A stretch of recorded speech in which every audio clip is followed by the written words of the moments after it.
Maharashtra superfast news चॅनलमध्ये आपले सहर्ष स्वागत आहे।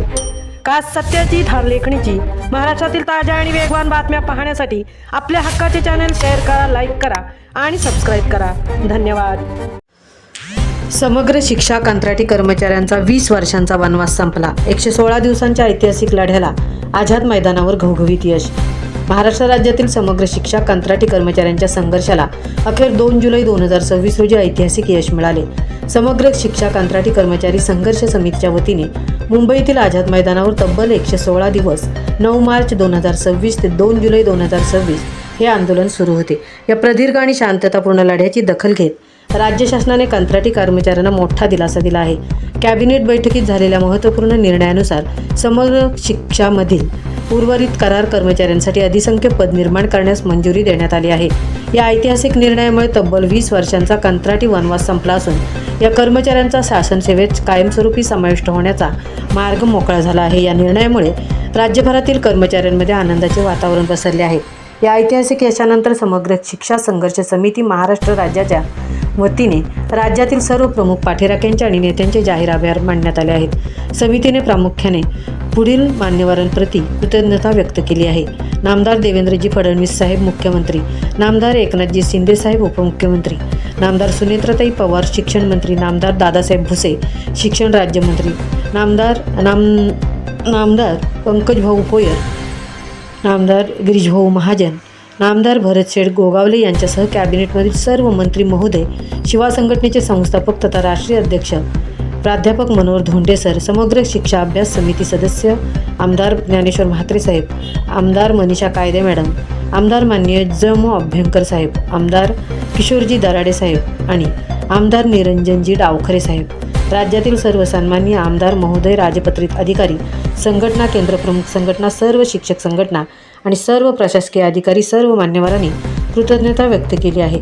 हा विजय प्रत्येक कंत्राटी कर्मचाऱ्यांच्या संयमाचा, एकजुटीचा आणि न्याय्य हक्कासाठी दिलेल्या लढ्याचा आहे, अशी भावना संघर्ष समितीच्या वतीने करण्यात आली आहे। महाराष्ट्र सुपरफास्टसाठी तृप्ती भोईर, मुंबई। येऊन सगळ्या आमच्या बहिणींनी इथपर्यंत हात भरला होता माझा। आम्ही आलो होतो सर, आम्ही आलो होतो सर। आता ते ठरवलं होतं की रक्षाबंधनाच्या अगोदर त्या बहिणीला काहीतरी दिलं गेलं पाहिजे। कारण इथे आपल्या ज्या भगिनी बसल्या होत्या, ज्या उपोषण करत होत्या, बरंच ॲक्टिव्हिटी त्यांच्याकडनं होत होती, पण त्यांना आम्ही सांगतो संयम घ्या, संयम घ्या, संयम घ्या।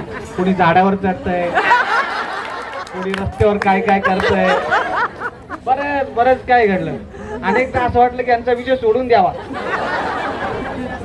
असं वाटायचं। तुम्हाला खरं सांगतो, त्याला कारणही भरपूर होती। कारण माझ्या डोक्याला एवढा हेडेक झालं होतं की इकडने कान चावतो, दुसरी बाजू कान चावतो। मी त्यांना नेहमी सांगितलं की बाबांनो शांत राहा, काम होणार नाही। कारण बघा, धावपळ मी करणार होतो, पण याच्या पाठीमागे मास्टर माइंड अभ्यंकर साहेब होते। कारण त्यांनी स्वतः समग्र शिक्षा अभियान ज्यावेळेला सुरू झालं त्यावेळेस स्वतः त्या ठिकाणी ते संचालक होते। त्यामुळे त्यातले बारकावे साहेबांना पूर्ण माहीत होतं। आम्ही सगळ्यांनी ठरवलं होतं की अभ्यंकर साहेब जे सांगतील ती पूर्व दिशा, बरोबर। आता साहेबांनी किस्सा सांगितला की त्यावेळेला तुमचे सगळे लोक होते आणि सगळे आम्ही त्या ठिकाणी जाऊन त्या SPD कार्यालयात जाऊन त्यांनाही सांगितलं, अरे बाबांनो बरोबर आहे का? सगळ्या बलाक्षे मॅडम वगैरे सगळी टीम होती। बोले हो सर बरोबर आहे। म्हटलं करू का सही? करा सही। आणि सही केल्यानंतर साहेबांच्या ते लक्षात आलं की अरे अशी अशी गडबड आहे। साहेबांनी लगेच फोन केला की असा असा आपल्याला बदल करायला पाहिजे। म्हटलं जुनं रद्द, हे नवीन। आणि अनेक जण या यशामध्ये, फक्त आम्ही दोघं नाही, अनेक जण या यशामध्ये आहेत। या समितीमधले असलेल्या आपल्या दराडे साहेब असतील, आपल्या कायंदे मॅडम असतील, ते आता पण बोलले अरे तिकडे मला बोलवतात। म्हटलं या। चित्राताई वाघ, निरंजन डावकरे, हे सगळे लोक, बरोबर आहे की सगळेच लोक, आपले धोंडे सर, हे सर्वजण